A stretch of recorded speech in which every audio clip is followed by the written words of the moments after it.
Hey Love Drivers, peace. Today I'm very grateful to share with you a very easy, delicious recipe for butternut squash soup. And the entire soup is just going to be made in your blender mug.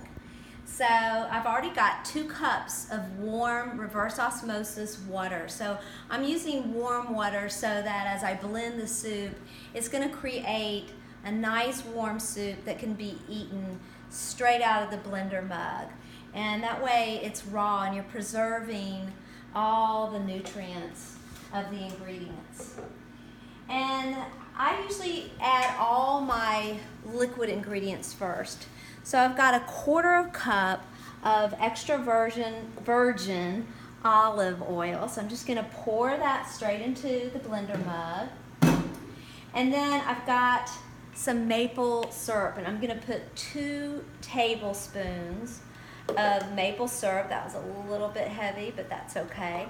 So typically I like to use grade B maple syrup because it has more nutrients than the grade A, but you know what? I couldn't find any grade B, so the grade A will just have to do today.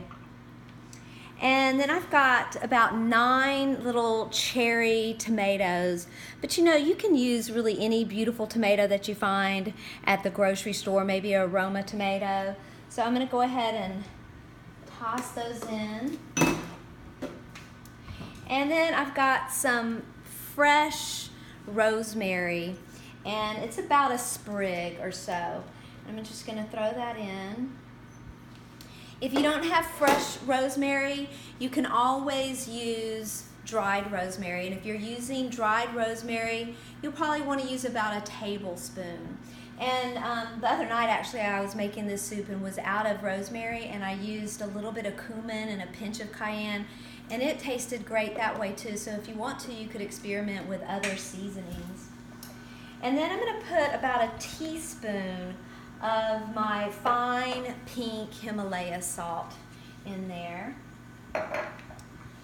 And then pine nuts. So this is a real key ingredient. The pine nuts are going to give it a nice creamy texture and kind of a nutty flavor. So this is a 1/4 cup of pine nuts. And then the final ingredient is some diced butternut squash. And what I've done is I bought about a pretty large butternut squash, and I just sliced it right down the middle. And of course I scooped out the seeds there, and I peeled the skin. And this is maybe a little more than half of the butternut squash, so you've got about 2.5 cups to 3 cups of your diced butternut squash. And so I'm going to add that, and that's it. You're just going to, of course, put the lid on very tightly. And I'm using the Vitamix for my butternut squash, and I've already got some blended here. Any blender will work, though. This blends up pretty quickly and pretty easily. So you're just going to blend it until you get a nice creamy texture. You can taste it along the way till you get the texture that you want. And then, like I said, this can be eaten straight out of the blender mug. So I'm just going to pour it into the bowl. You can probably tell how creamy this soup is. And I'm garnishing mine with just a few kind of sprouted, spicy pumpkin seeds. But you could also top it with maybe a few pine nuts or whatever you like.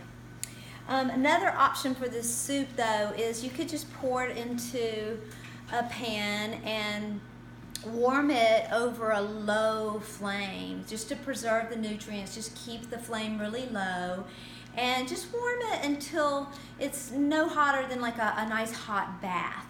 And you can serve it that way on a really cold day. You want it a little warmer. And then another way you could heat it up is using your dehydrator. So you could put it in the dehydrator at 145 degrees for the first hour. So if you do 145 degrees at the first hour, it won't actually get up to 145 degrees. So I would just put it in a glass bowl, make sure to cover it, the first hour at 145 degrees and maybe another hour at about 104 degrees. And then by the time you're ready to serve it, it'll be nice and warm. So if you give it a try, let me know what you think. Much appreciation for all you love tribers out there. Stay grateful, stay joyful, stay playful, and just keep raising your vibe. Peace.